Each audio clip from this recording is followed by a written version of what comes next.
আপনাকে অসংখ্য ধন্যবাদ। 25শে মার্চ 1971 সনে আমি আমার নিজ এলাকায় ইটনায় ছিলাম। ওই দিন আমি ইটনার মাঠে ট্রেনিং শেষ করে 3 কিলোমিটার দূরে আমার নিজের গ্রাম জয়সিদ্ধিতে ছিলাম রাত্রে। আচ্ছা।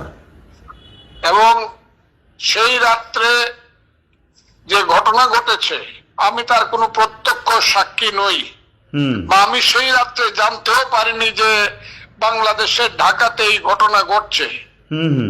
আমি পরদিন সকালবেলায় ঘুম থেকে উঠে 7:30টার সময় ইটনা থেকে একজন রাজনৈতিক কর্মী আমাকে এসে বলে যে আপনাকে দ্রুত ইটনা যেতে হবে, মার্শাল ল জারি হয়েছে এবং বঙ্গবন্ধু দেশের স্বাধীনতা ঘোষণা, বাংলাদেশের স্বাধীনতা ঘোষণা করেছে। আচ্ছা। আমি খবর পাওয়ার সঙ্গে সঙ্গে ইটনা প্রপারে গেলাম, ইটনা সদরে 3 মাইল দূরে। এবং সেইখানে যাওয়ার পরে হাজার হাজার মানুষ সমবেত হলো। তখন সকাল 8:30 26শে মার্চ। আচ্ছা। সেই সময় আমাকে ওয়্যারলেস অপারেটর অত্যন্ত গোপনে একটি চিঠি পাঠালেন, চিঠি দিলেন। সেই চিঠিতে আমি দেখলাম পাকিস্তানি হানাদার বাহিনী বাংলাদেশের ইপিআর পুলিশ সহ হাজার হাজার জনতাকে হত্যা করেছে এবং সেই হত্যার বিরুদ্ধে বসে ছাত্র জনতার সবাই মুক্তিকামী মানুষ। আজ থেকে বাংলাদেশ স্বাধীন। হ্যাঁ, এই স্বাধীন বাংলাদেশে আপনারা হানাদার বাহিনীর বিরুদ্ধে যুদ্ধে ঝাঁপিয়ে পড়ুন। আরো 2-1টি কথা ছিল এবং তার নিচে লেখা শেখ মুজিবুর রহমান। আচ্ছা। আমি সেই চিঠি পেয়ে তারপরে মিছিল শুরু করলাম। আমরা তো আগে ট্রেনিং দিয়েছিলাম, অস্ত্র হাতে নিলাম, থানাকে আমরা অবরোধ করলাম, থানা থেকে সমস্ত অস্ত্র নিয়ে নিলাম এবং যত সিভিল গান ছিল মানুষের কাছে সবকিছু আমরা জড়ো করে আমরা প্রস্তুতি নিলাম। 27 তারিখ মিছিলের পরে বিকাল 3টার সময় যখন আমি একটা জায়গাতে গাছের নিচে গিয়ে বসেছিলাম, ইটনা দেওয়ান বাড়িতে একটা রেন্টি গাছের নিচে, তখন একটা রেডিওতে আমার বন্ধু আমাকে শোনালো 27শে মার্চ মেজর জিয়া একটা ঘোষণা দিচ্ছেন, I major Zia do hereby declare the independence Bangladesh on behalf of our great national leader Bangabandhu Sheikh Mujibur Rahman. আচ্ছা। এ হলো প্রেক্ষাপটটা। এই প্রেক্ষাপট থেকেই আমরা যুদ্ধ শুরু করি, যুদ্ধের জন্য প্রস্তুতি নিই এবং শেষ পর্যন্ত আমরা ভারতে যাই। এবং সেই ভারতে যাওয়ার সময়টা হলো মার্চ মাসের 26-এর পরে এপ্রিল মাসের 23 তারিখ। আচ্ছা। আমরা ভারতের দিকে রওনা হই এবং পরবর্তী সময়ে ভারতে গিয়ে ট্রেনিং নিয়ে যুদ্ধ শুরু করি। এ হলো প্রেক্ষাপট। আপনি একটুখানি বলছিলেন যে ইটনাতে আপনি ট্রেনিং শেষ করে বাড়ি ফিরেছিলেন, তো তার মানে বঙ্গবন্ধু যে আনুষ্ঠানিক ঘোষণা দিলেন যুদ্ধের, তার আগে থেকেই আপনারা যুদ্ধ করবেন বলে বাঙালি প্রস্তুতি শুরু করে দিয়েছিল, বাঙালি তরুণেরা। আমি 1969 সনের 14ই নভেম্বর সিরাজুল আলম খানের কাছে অনামিকার রক্ত কেটে মুক্তিযুদ্ধের শপথ করেছিলাম। আমি বিএলএফ এর মেম্বার ছিলাম মুক্তিযুদ্ধের 1.5 বছর আগে থেকেই। আচ্ছা। আমার কথাটা কি আপনি বুঝতে পারছেন? হ্যাঁ হ্যাঁ হ্যাঁ, আমি বুঝতে পেরেছি আপনার কথা। তার মানে বঙ্গবন্ধুর ঘোষণার আগে থেকেই আপনারা প্রস্তুতি নিয়েছিলেন এবং আপনারা জানতেন যে এরকম একটা ঘোষণা আজও কালও আসবে এবং আপনাদেরকে পাকিস্তানি বাহিনীর বিরুদ্ধে যুদ্ধ করতে হবে। হ্যাঁ, বেশ। আমরা প্রস্তুত ছিলাম। আচ্ছা। আমি 7ই মার্চের বক্তৃতা রেসকোর্স ময়দানে বসে শুনেই আমি হলে গেলাম, ইকবাল হলে। আচ্ছা। তখনকার 4 ছাত্র নেতার মধ্যে একজনের নাম ছিল শাহজাহান সিরাজ, আমি তার রুমমেট ছিলাম। উনি ছাত্রলীগের জেনারেল সেক্রেটারি ছিলেন কেন্দ্রের। উনি বললেন ঢাকায় থাকার দরকার নাই, উনি আমাকে 7টা পতাকা দিলেন, বলেন গোপনে এগুলা নিয়ে কিশোরগঞ্জ যাও। সেই পতাকা নিয়ে পরের দিন সকালে এসে 10ই মার্চে কিশোরগঞ্জে পাকিস্তানের পতাকা পুড়িয়ে বাংলাদেশের পতাকা তুলে। 10ই মার্চ, এটা 26শে মার্চ না। আচ্ছা। কাজে আমরা যুদ্ধের জন্য প্রস্তুত ছিলাম আগে থেকে। বুঝতে পেরেছি। আপনি একটা কথা বললেন যে আপনার কাছে ওয়্যারলেস মেসেজে যে চিঠিটি এলো এবং আপনি যেটা শুনতে পারলেন তার আগেই যে বঙ্গবন্ধু স্বাধীনতার ঘোষণা দিয়েছেন, কিন্তু এইটা নিয়ে বাংলাদেশে একটা বড় ধরনের মতবিরোধ আছে এবং আপনি যে দলে আছেন সেই দল কিন্তু বলে যে মুক্তিযুদ্ধের ঘোষক জিয়াউর রহমান, বঙ্গবন্ধু শেখ মুজিবুর রহমান নন। তো আমি এই ব্যাপারটায় আপনার একটুখানি ব্যাখ্যা চাইছি যে বিষয়টি তাহলে কি, মানে এই বিতর্কটা কতটা প্রাসঙ্গিক এবং কতটা কি, মানে এটা সূত্রপাত কিভাবে? আমি এই প্রশ্নের উত্তর এই কারণে দিতে চাচ্ছি না, আপনার কাছে মাপ চাচ্ছি। এটা দলের অন্য নেতারা যারা আছেন তাদেরকে জিজ্ঞাসা করুন। আচ্ছা, আমি মুক্তিযোদ্ধা হিসাবে এবং আমি মুক্তিযুদ্ধের সঙ্গে যুক্ত ছিলাম প্রথম দিন থেকে বা 1.5 বছর আগে থেকে। এই ফজলুর রহমান হিসাবে কথা বলছি আমি।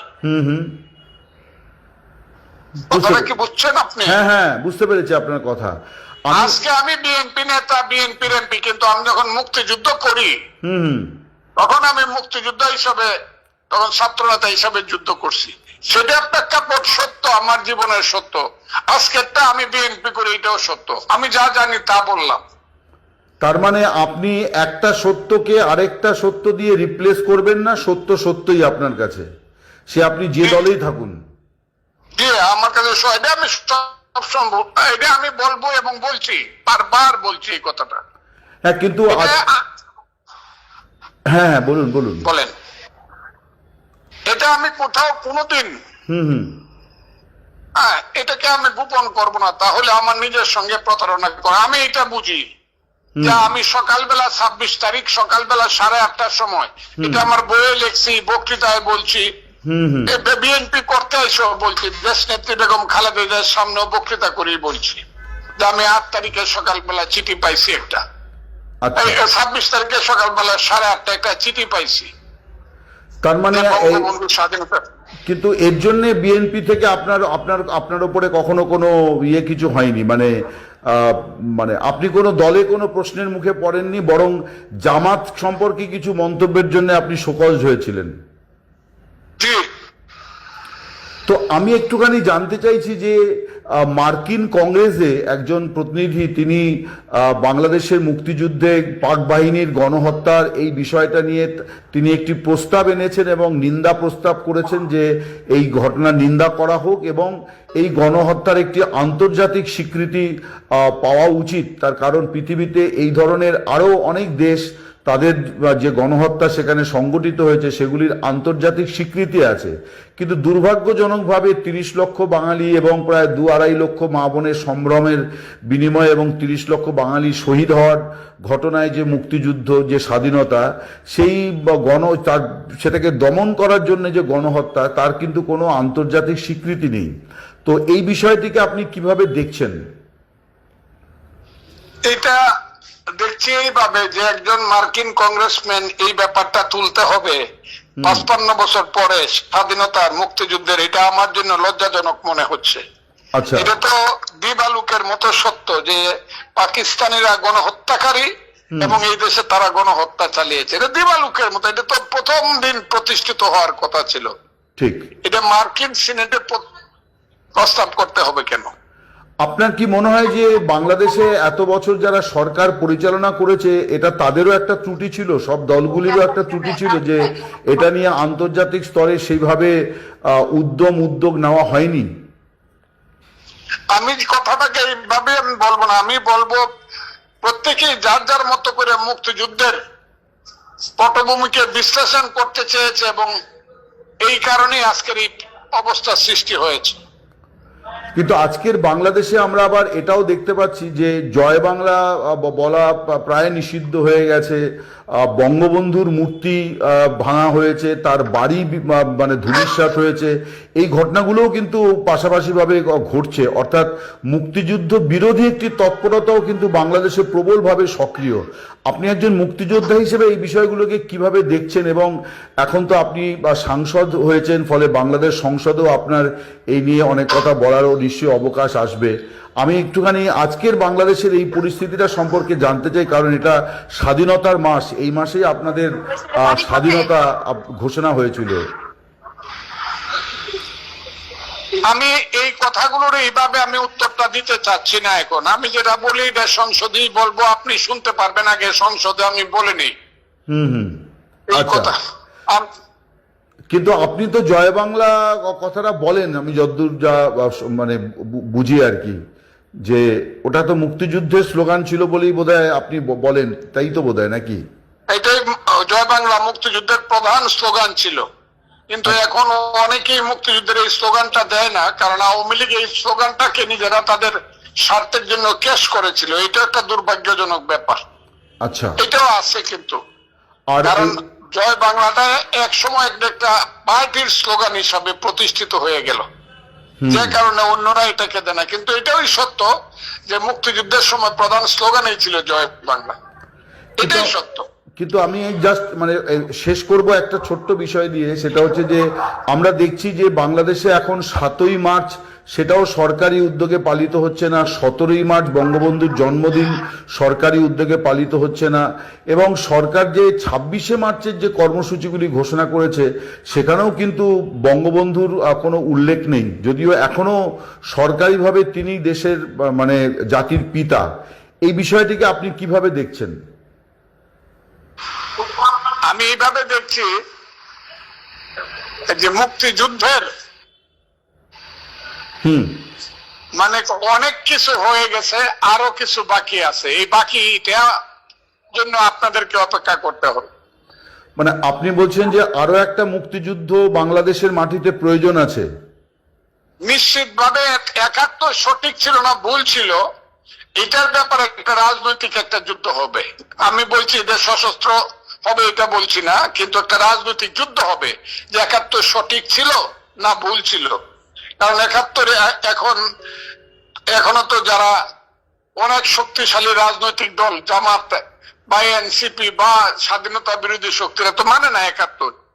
71 নিয়ে তো একটা ফয়সালা হতেই হবে, এটার জন্য আপনাদের অপেক্ষা করতে হবে। তার মানে আপনি বলছেন যে এটার একটা ফয়সালা হবে এবং সেটাও একটা মুক্তিযুদ্ধ হবে, হয়তো সেটা সশস্ত্র হবে না, কিন্তু সেটা দ্বিতীয় মুক্তিযুদ্ধ হবে। সেটা আমি এখন বলবো না, কিন্তু এটা নিয়ে একটা রাজনৈতিক যুদ্ধ হবে। আচ্ছা।